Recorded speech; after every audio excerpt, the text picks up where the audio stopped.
Merhaba, 17. yüzyılın en sarsıcı düşünürlerinden biri olan Molla Sadra'nın felsefi dünyasına yapacağımız bu yolculuğa hoş geldiniz. Bizi gündelik algılarımızın ötesinde bambaşka bir gerçekliğe uyandırmayı vaat eden bir dünyaya adım atıyoruz.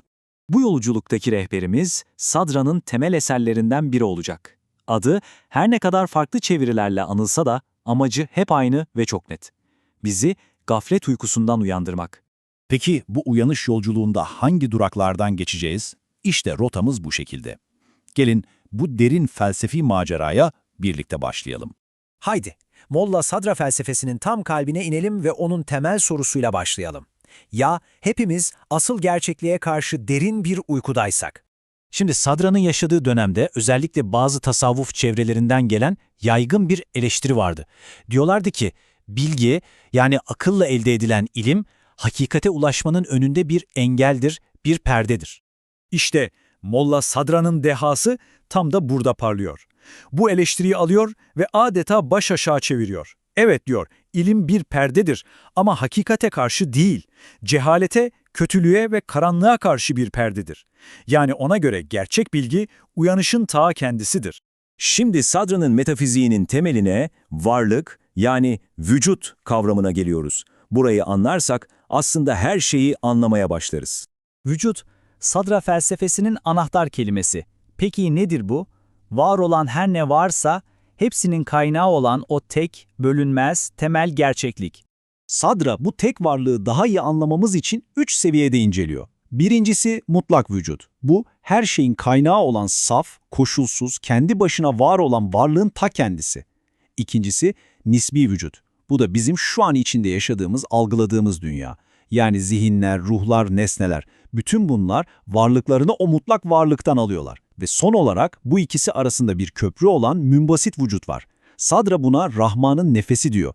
Tüm yaratılışa yayılan, her şeyi kaplayan o sonsuz varlık. Peki, güzel. Eğer gerçeklik tek bir varlık ise o zaman çevremizdeki bu inanılmaz çeşitlilik, bu sonsuz çokluk nereden geliyor? İşte Sadran bu soruyu aynalar ve gölgeler gibi muhteşem bir metaforla açıklıyor. Gelin bu yanılsamanın ardındaki felsefeye bakalım. Sadra nihai gerçeklik ile bizim gördüğümüz dünya arasındaki farkı çok keskin bir şekilde ortaya koyuyor. Bir yanda hakiki varlık var, yani ışığın kendisi, diğer yandaysa gölge varlık var, yani o ışığın sadece bir yansıması. Peki bir olan nasıl oluyor da bu kadar çok görünüyor? Sadra bunu anlamamız için harika benzetmeler kullanıyor. Düşünün ki tek bir insan var ama sayısız aynaya yansıyor. Veya tek bir beyaz ışık farklı renklerdeki camlardan süzülüyor ve ortaya binlerce farklı renk çıkıyor. Işık aslında tek ama yansıdığı prizmalar yani varlıkların özü farklı olduğu için biz onu çokluk olarak algılıyoruz. Aslında bu bağımlı varoluş fikrine Sadra'nın da metinlerinde referans verdiği Mevlana Celaleddin Rumi tek bir beyitte o kadar güzel özetliyor ki, biz kendi başımıza bir var değiliz. Varlığımız onun varlığının sadece bir yansıması. Ve şimdi Sadra felsefesinin zirve noktasına, bütün parçaların birleştiği o nihai idrake ulaşıyoruz. Tevhid, yani çokluğun ardındaki biri görme sanatı. Tevhidin temel ilkesi aslında bu. Gördüğümüz bütün bu çeşitlilik, varlığın kendisinin bölündüğü anlamına gelmiyor. Farklılık varlığın kendisinde değil, onun kendini gösterme biçimlerinde, yani tecellilerinde. Sadra'nın da atıfta bulunduğu bu ayet, ilahi yaratma eyleminin ne kadar anlık ve tekil olduğunu vurguluyor. Varlık sürekli ve tek bir emirle parlayıp duruyor. Öyleyse dünya nedir? İlahi tecellilerden örülmüş muazzam bir dokuma. Gördüğümüz her bir varlık aynı tek gerçekliğin benzersiz, eşsiz bir yüzünü bize gösteriyor. Bu ayet ise işin özünü, o can alıcı noktayı gözler önüne seriyor. Sonsuz olan, ebedi olan tek bir şey var, o da ilahi gerçeklik. Gördüğümüz bütün formlar, bütün şekiller, bütün suretler geçici. Kalıcı olan tek şey bu suretlerin ardındaki veç, yani ilahi yüzdür.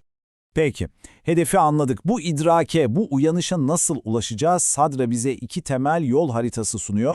Bir yanda filozofun yolu var, akla, mantığa, delillere dayanan teorik düşünce.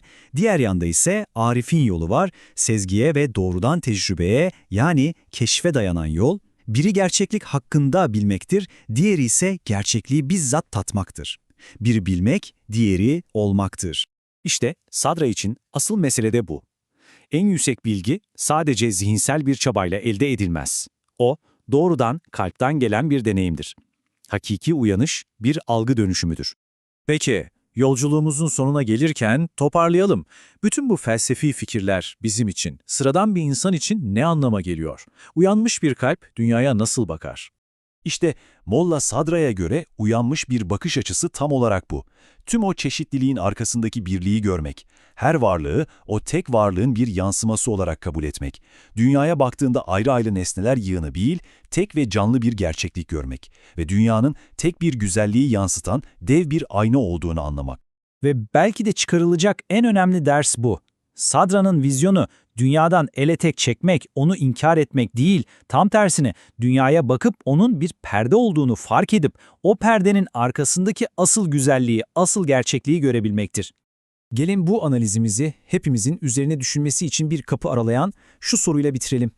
Eğer dünya bir aynaysa uyanıp görmek ne anlama gelir? Aynadaki yansımalara takılıp kalmaktan vazgeçip aynanın yansıttığı asıl yüzü görmeye başladığımızda ne olur?